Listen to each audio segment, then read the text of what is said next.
D'un thème qui a occupé longtemps les sémioticiens, qui a d'abord occupé Greimas longtemps, et avec lequel la sémiotique s'est identifiée, c'est le parcours génératif, avec ses espaces d'accueil étageant les problématiques sur des niveaux d'abstraction superposés. Et ce que l'on constate, c'est qu'effectivement, comme le carré sémiotique, dont il était une partie, eh bien, le parcours génératif a pratiquement disparu des travaux des sémioticiens, en tous les cas de ceux que je connais. Il y a peut-être des gens qui continuent, mais certainement pas parmi ceux que je peux lire et que je peux connaître. Moi-même, je me suis occupé longuement du parcours génératif, notamment dans Sémiotique 2, cet ouvrage impossible. J'ai essayé de reformuler le parcours génératif en tenant compte des difficultés qui avaient été relevées par les uns et par les autres, et en distribuant les catégories sous deux aspects, figural et figuratif. Le figural étant évidemment plus abstrait que le figuratif. Alors, la question est, doit-on raisonner désormais dans un cadre non plus global mais à modules, comprenant des problématiques parallèles telles que la fiducie, la passion, la modalité, la figurativité, les valences, etc. Est-ce là le symptôme d'une victoire du local sur le global dans les esprits concernés? Alors, c'est une question vaste et à laquelle il est difficile de donner une réponse définitive, évidemment. Pour ma part, il est évident que je ne dirais pas que ce que nous faisons actuellement est une revanche du local sur le global, puisque précisément avec la notion d'extensité, j'ai justement pris en compte les plus grandes extensions possibles, puisque l'extensité reposant sur la composition de la temporalité et de la spatialité, la plus grande extension temporelle possible, c'est évidemment l'éternité. La plus grande extension spatiale possible, ça serait, au sens littéral du mot, l'universalité. Donc,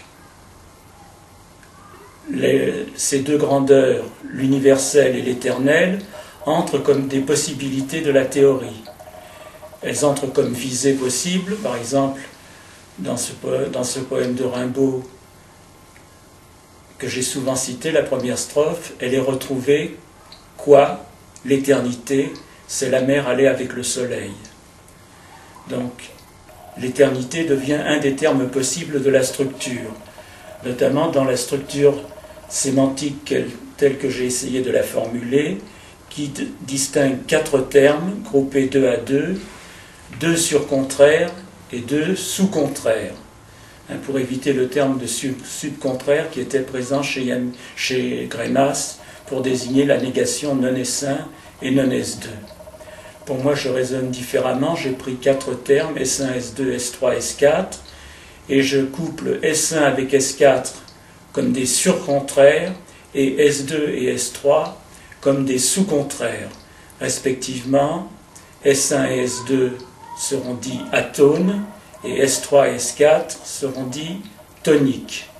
De cette façon, je respecte le canon jenslevien qui pose que les termes doivent s'opposer 2 à 2 et doivent encore s'opposer l'un à l'autre au sein de chaque paire.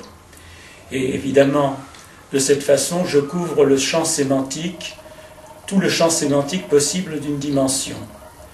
Alors, dans le cas particulier, ici, on peut dire que si je dis l'éternel et l'universel, il n'y a plus de limite à franchir, il n'y a pas d'au-delà de l'éternel, il n'y a pas d'au-delà de l'universel.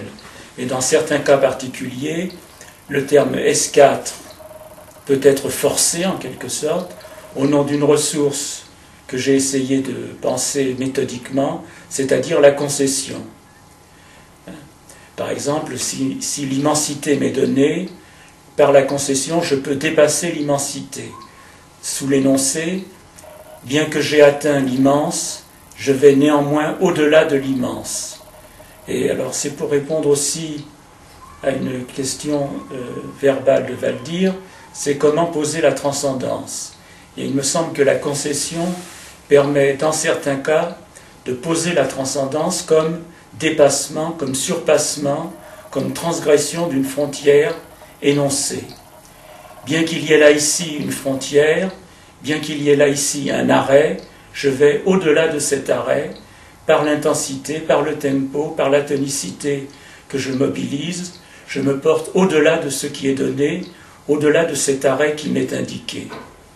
Donc il y a là une possibilité de transcendance et de dépassement qui n'était pas donnée dans le parcours génératif de Greimas. Parce qu'effectivement, ce qu'on a reproché au carré sémiotique, c'est en fait moins d'être un carré que d'être une sorte de cercle qui tournait en rond. S1, non S1, non S1, S2, S2, non S2, et je reviens au point de départ, S1, et je finis en boucle. Donc comment sortir de cette clôture du carré sémiotique? Littéralement, ça n'était pas possible. Il n'y avait pas de possibilité de dépassement ou de surpassement. Par la concession, je me donne à chaque fois la possibilité d'aller au-delà de S2 si S2 est la limite indiquée, de S3 si S3 fonctionne comme limite, et S4 si S4 m'est donné comme limite. Et par là, je voudrais indiquer qu'il y a une certaine continuité dans mes travaux. En ce sens que dans le petit article qui a souvent été relevé, pour introduire le fermissif, il y a une expression qui a eu beaucoup de succès, c'est l'arrêt de l'arrêt. Eh bien, la concession reprend, sans le dire, j'ai peut-être eu tort de ne pas le dire ou de ne pas l'indiquer, la concession, c'est-à-dire l'usage du bien que, l'usage du parce que, reprend cette problématique de l'arrêt, qui est la dynamique même du structuralisme, et qui montre que justement le structuralisme bien compris n'est pas un immobilisme en quelque sorte, mais au contraire une dynamique raisonnable et raisonnée, consciente de ce qu'elle fait, et peut-être pas consciente de pourquoi elle le fait, mais en tous les cas consciente de la façon dont elle le fait, de comment elle fait, comment une série de termes m'étant donnée, comment je passe d'un terme à l'autre, par quelles opérations, ce que j'ai essayé de dire, par l'atténuation et l'amenuisement d'une part, par le relèvement et le redoublement, et comment je dépasse chacun de ces termes, comment je dépasse l'amenuisement, comment je dépasse le redoublement, par quelle procédure énonciative je peux aller au-delà de ce que j'ai posé moi-même. Et alors évidemment, et là aussi il y a continuité, ce dépassement par la concession est lui aussi de l'ordre de l'événement. De l'ordre de l'événement et de l'ordre de l'affect, puisque l'affect et l'événement sont quasiment des synonymes, l'un étant, disons, d'ordre objectal et l'autre d'ordre subjectal. Il y a entre l'événement et l'affect, évidemment, un grand ajustement, une grande résonance, l'un renvoie à l'autre et l'autre renvoie à l'un.